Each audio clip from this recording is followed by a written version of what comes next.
하나님의 말씀을 함께 공독하겠습니다. 신약 성서 에베소서 2장 11절서부터입니다.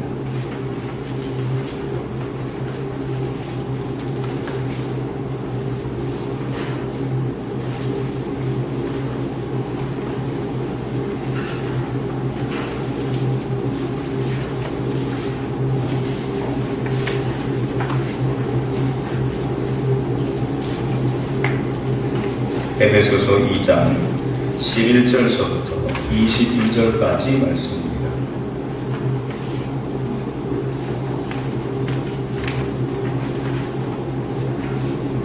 한 절씩 교독하겠습니다. 그러므로 생각하라. 너희는 그때의 육체로는 이방인이요 손으로 육체에 행한 할례를 받은 우리라 칭하는 자들로부터 할례를 받지 않았다. 우리라 칭함을 받는 자들이라.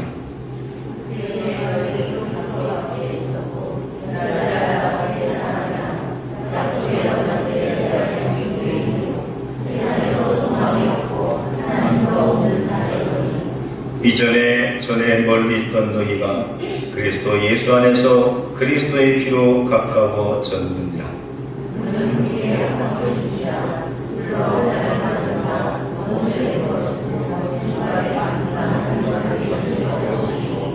법조문으로 된 계명의 율법을 폐하셨으니 이는 이 둘로 자기 안에서 한 새 사람을 지어 화평하게 하시고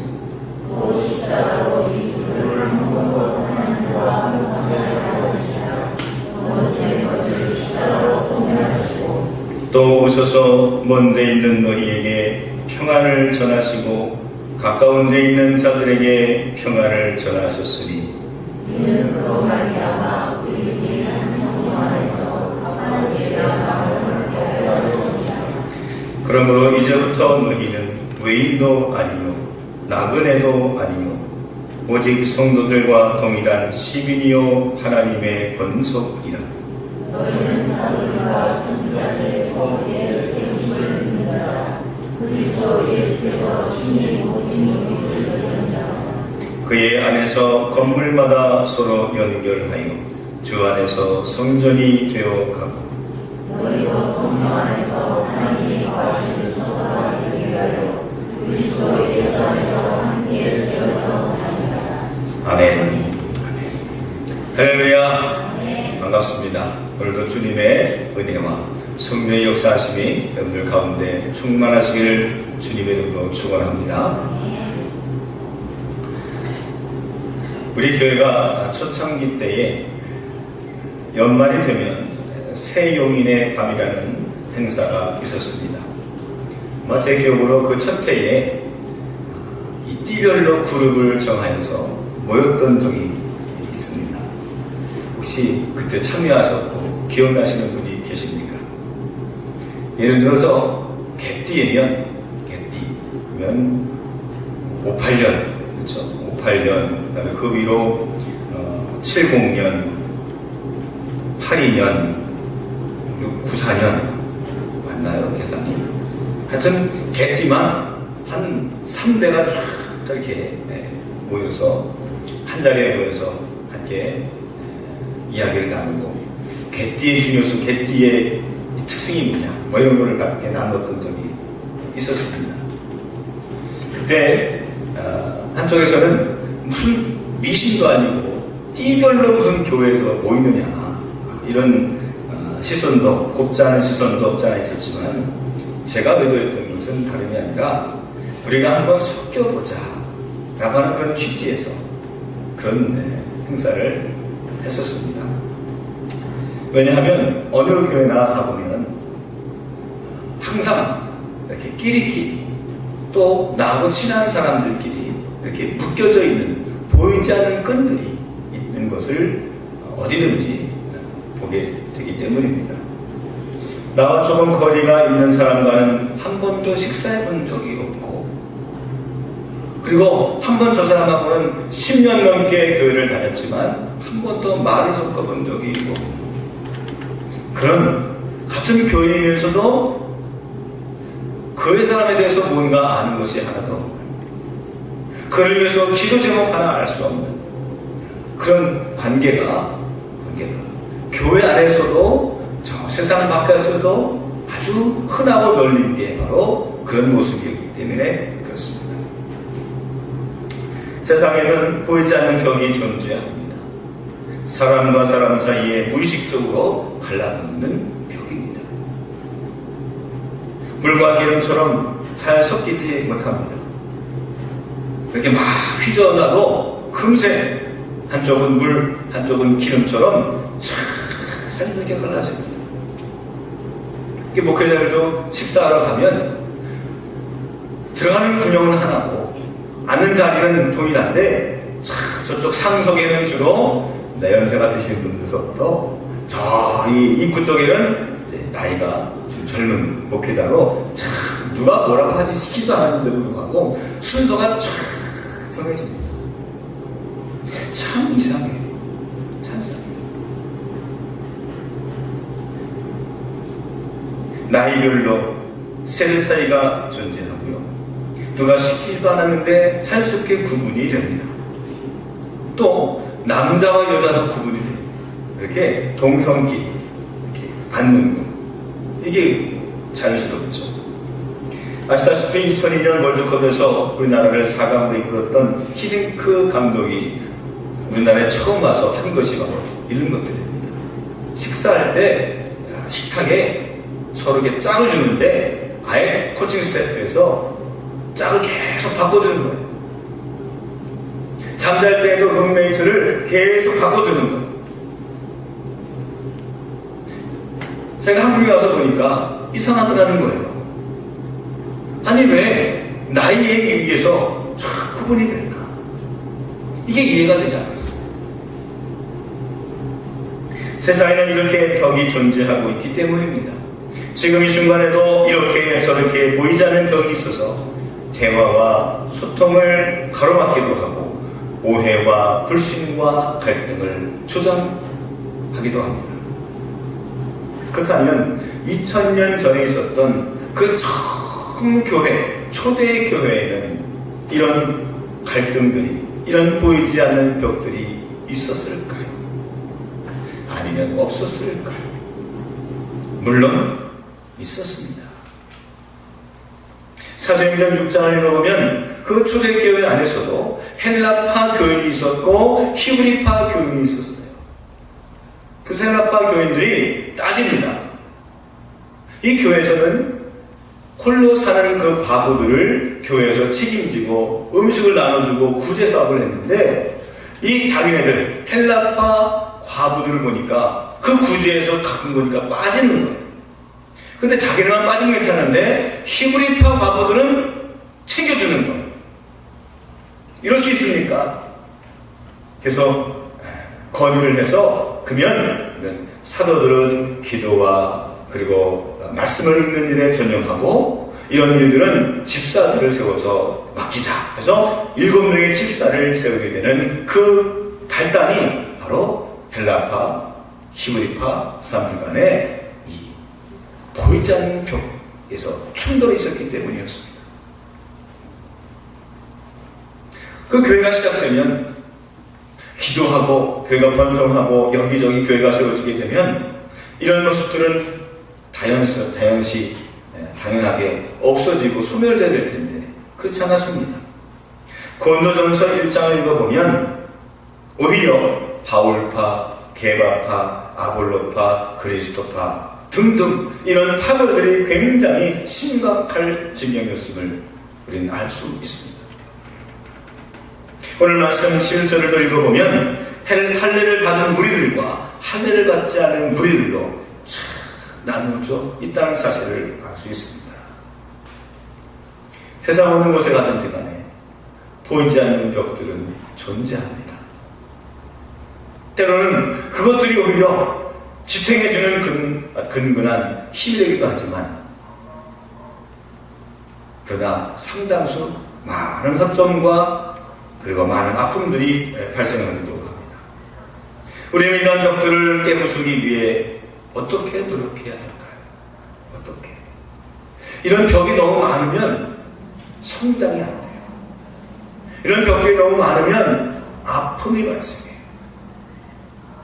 이렇게 하나인 것 같은데 결코 하나가 되지 못하는 모습들을 보면 하나님께서 정말 기뻐하실까? 우리는 다 노력해왔어요. 기도할 때도 거의 우리가 하나 되게 해야 한다고, 한마음 한뜻이 되게 해달라고 부단히 기도하면서 노력해왔는데 여러분 과연 얼마나 효과가 있습니까? 띠별로 모여서 이렇게 모임을 한번 갖고 해보니까 어떠십니까? 효과가 있으십니까? 그렇게 한번 모였다고 해서 교회가 마음이 하나 되고 그렇게 정착이 된다면 누가 목회를 못하겠습니까? 그게 쉽지는 않죠. 잘 안 되더라는 거예요. 어렵더라는 겁니다. 왜 어려울까? 이유를 모르기 때문입니다. 그 이유는 누구보다도 사도 바울이 잘 알고 있었습니다. 왜? 사도 바울은 바로 그 평화를 깨뜨리는 사람이었고 분리주의자였고 엄격하게 사람들을 구분짓는데 최전방에 앞장서 있었던 사람이었기 때문입니다. 유대교를 벗어나 예수 믿는 사람들을 감옥에 가두는 인간 사냥꾼이 바로 사도 바울이었습니다. 예수 믿기 전까지는. 인간에게는 이기주의적인 마음이 있기 때문에 그냥 내버려두면 자기의 유익에 따라서 결정짓고 사람들을 선별할 사람입니다.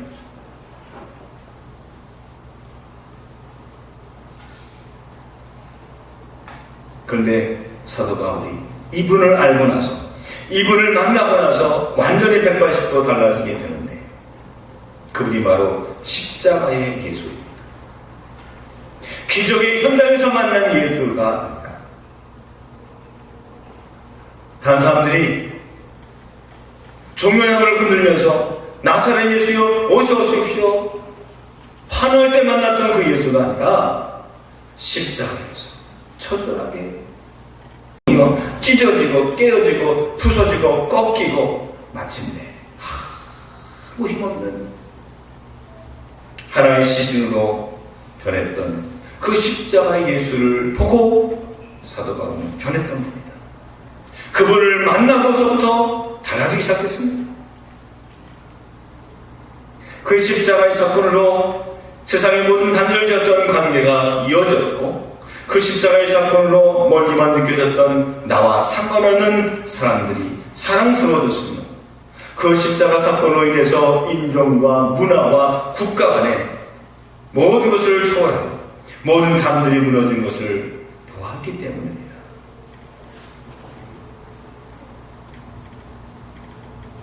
오늘 그 십자가의 능력 밖에는 하나가 된다는 것이 불가능한 것임을 사도 바울은 직접 체험했기에 오늘 이렇게 말을 합니다. 13절 말씀을 보면 전에 멀리 있던 너희가 그리스도 예수 안에서 그리스도 피로 가까워졌다 그랬어요. 멀게만 느껴지고 이방 사람처럼 느껴졌던 그 사람이 가까워졌습니다. 어디에서? 그리스도 예수 안에서. 14절 보십시오. 원수된 것, 곧 중간에 막힌 담을 자기 육체로 허셨다고 했습니다. 보이지 않는 막들을 다 탐들을 허무셨습니다. 그리고 하나가 되게 하셨습니다. 15절을 보십시오. 한 세 사람을 지어 화평하게 하셨다. 16절을 보십시오. 원수된 것을 십자가로 소멸하셨다고 했습니다. 그 십자가가 둘로 나뉘어졌던 관계를 하나로 소통하게 하셨고 둘이 하나로 연합되고 화평하게 하심을 보여주셨어요. 사도 바울의 결론은 바로 그것입니다. 어떻게 하나가 될 수 있느냐? 십자가가 아니면 불가능하다는 것입니다.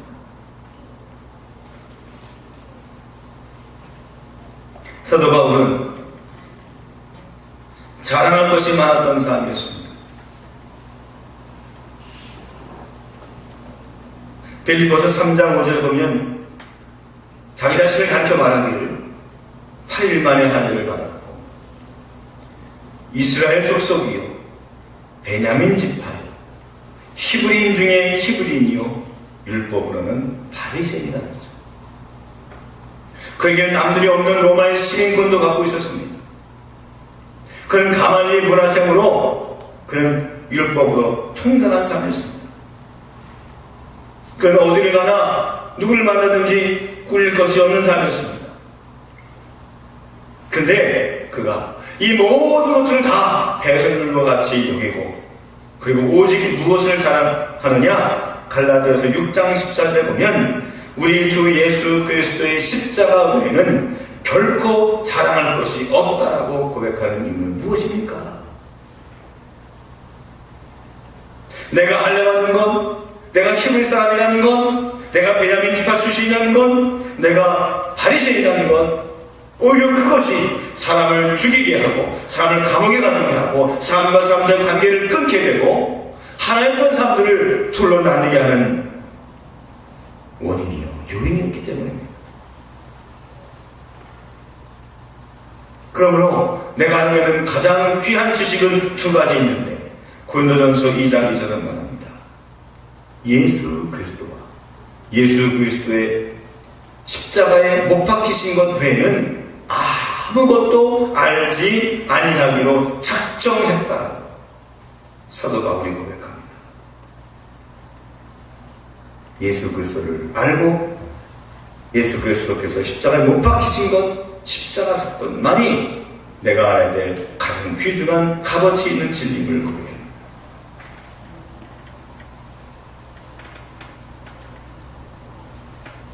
자신의 자랑과 그리고 교만이 자기 자신과 같지 않은 선교단들을 얼마나 우습게 봅니까? 사도 바울이 얼마나 자신에 대해서 자긍심이 강했는지 우리는 잘 압니다. 자기 자신에 대해서 자긍심을 갖는 것, 긍지를 갖는 것, 자존감을 갖는 것은 이건 나쁘지 않아요. 좋은 겁니다. 하지만 무엇이든지 지나치면 좋지 않아요. 독일 사람들이 자기 자신들을 게르만 민족에 대한 자부심 때문에 히틀러에 의해서 얼마나 많은 사람들이 무고하게 이 세상에서 사라졌습니까? 부와 재물 때문에 조금이라도 더 내가 가지려고 하는 그 탐욕 때문에 형제들 간에 죽고 죽이는 사투가 벌어지고 있지 않습니까? 네가 베꼈지 내가 베꼈냐? 서로 기업들 간에 소송전을 벌이면서 열심히 싸우고 먼저 나가려고 하고 앞서가려고 하고 이런 모습들이 무엇이 있습니까? 지키려고 하고 이기려고 하고 올라서려고 하고 하는 그 자기중심적인 욕심에서 따르지 않습니다. 사실 그 둘이 사실은 한솥밥 먹는 친구지간이었는데 그 특고권이 뭔지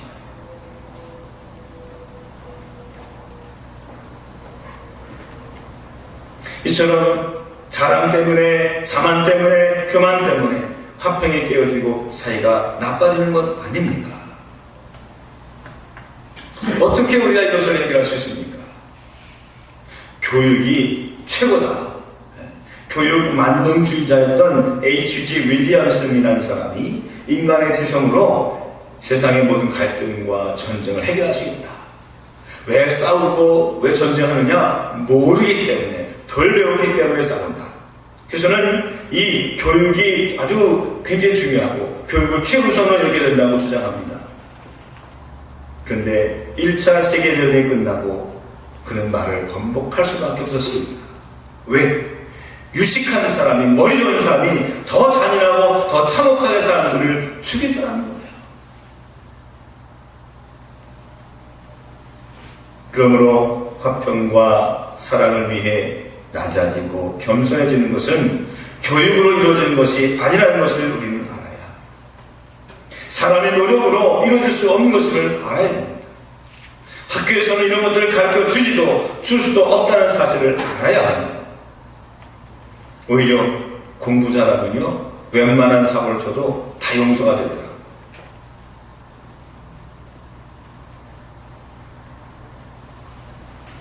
그렇다고 한다면 사람이 어떻게 변하고 어떻게 사람답게 성숙할 수 있습니까? 어떻게? 사도 바울은 자기 자신을 어떻게 변하게 되었습니까? 디모데전서 1장 15절에 보면 본인이 이렇게 고백합니다. 그리스도 예수께서 죄인을 구원하시려고 세상에 임하셨다 하였도다. 죄인 중에 내가 괴수이다. 십자가 예수를 만나기 전에는 그는 이방인들을 짐승처럼 개처럼 여기는 사람이었습니다. 사람 취급하지 않았습니다. 그런데 예수께서 죄인을 구원하시려고 이 땅에 오신 것을 아는 순간, 그 십자가의 예수를 만나는 순간, 내가 죄인이고 죄인 중에도 괴수와 같은, 괴물과 같은 무자비한 사람임을 그는 스스로 깨닫게 되었습니다. 그는 그 순간서부터 이방 사람들이 형제상으로 보이기 시작했습니다. 그들이 예수 믿지 못하고 하나님을 알지 못하는 것들이 가슴 아픈 일이 되어버렸습니다. 그래서 오늘 에베소서 2장 19절은 말합니다. 이제부터 너희는 외인도 아니요 나그네도 아니요 오직 성도들과 동일한 시민이요 하나님의 권속이라. 그 너희가 누굽니까? 11절에 할례 받지 않은 자들이라고 칭함을 받는, 놀림을 받고 꺼리낌을 당하는 그 사람들이에요.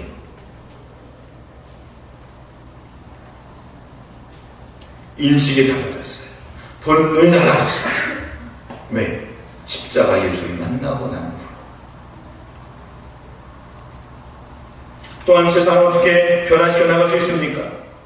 역시 마찬가지로 십자가에서 우리를 위해서 달리신 예수 그리스도를 바라볼 때 우리는 세상을 위해서 담대하게 진리를 지도하고 있을 수 있게 됩니다. 사도행전 3장에 성전 뒷문에 앉아있던 안중뱅이를 베드로가 고쳐줍니다. 그런데 이 사건이 그 종교 지도자에게는 큰 이슈가 되었습니다. 충격이 되었고 파란을 일으켰습니다. 이 사건 때문에 사내들인 공의회가 모여서 이 베드로를 종교 재판합니다. 아니 네가 무슨 권한으로 누구 이름으로 누가 허락했는데 그 성전 앞에서 병자를 고쳐주냐? 네가 건방지게. 그때 베드로가 뭐라고 설명합니까? 내가 이 병자를 고친 것은 바로 당신이 십자가에 못 박아 죽인 바로 나사렛 예수 그리스도 이름으로 내가 이 병자를 고쳤노라. 이렇게 어떻게 당당해질 수 있습니까? 난 예수를 모릅니다. 세 번씩 저주하며 부인하며 도망갔던 그 베드로가 어떻게 당신이 잡아 죽인 예수 그리스도 이름으로 내가 고친 겁니다. 우리 예수님의 권한으로 내가 고친 겁니다. 예수 십자가를 보고 그렇게 담대한 용기를 갖게 되었던 것입니다. 십자가의 명령은 바로 이렇게 교만한 사람을 겸손하게, 겁이 많은 사람을 용감한 자로 변화시킵니다.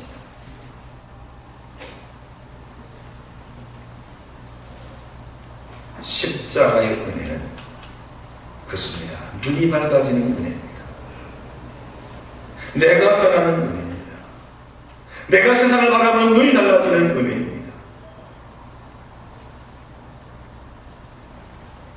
옛날에 섬기던 교회에 한 분이 있는데, 저보다 나이가 조금 많은 분인데, 이분이 서울대 출신이고요. 그 유명한 큰 대기업의 그 연구소에 있었어요. 자동차 연구소에 있었어요. 거기 꽤 높은 고위 관리였어요. 이분이 어느 순간 집회에 참석했다가 영접하고 은혜 받고 체험을 했어요. 나 같은 사람도 구원받으실 거야. 하나님 주님께서 나를 위해 죽으실 거야. 이 사실이 이상하게 믿어지기 시작했어요. 내 마음속에 진리로 다 마음에 들기 시작했어요. 근데 달라진 게 뭐가 있느냐? 눈이 달라졌더라는 거예요. 옛날에는 스카이 대학 안 나오면 사람 취급 안 했대. 항상 그 모여있는 사람들, 머리가 천재인 사람들만 거의 모였으니까. 뛰어난 사람들 모였으니까. 그러니까 사회 가서 보통 사람들 교회에서 만나면 이렇게 시시한 대학이라든지 아니 대학을 안 나온 사람들은 이해가 안 됐대. 다른 사람하고 별종이라고 봤대. 별종. 그리고 한심해 보이고 이 인생을 저렇게 살까 그랬대요. 근데 은혜 받고 나서는 그 사람들이 예뻐 보이고 멋있어 보이고 내가 하지 못하는 것들을 막 하는 것들이 보이더라는 거예요. 존경스러워 보이더라는 거예요.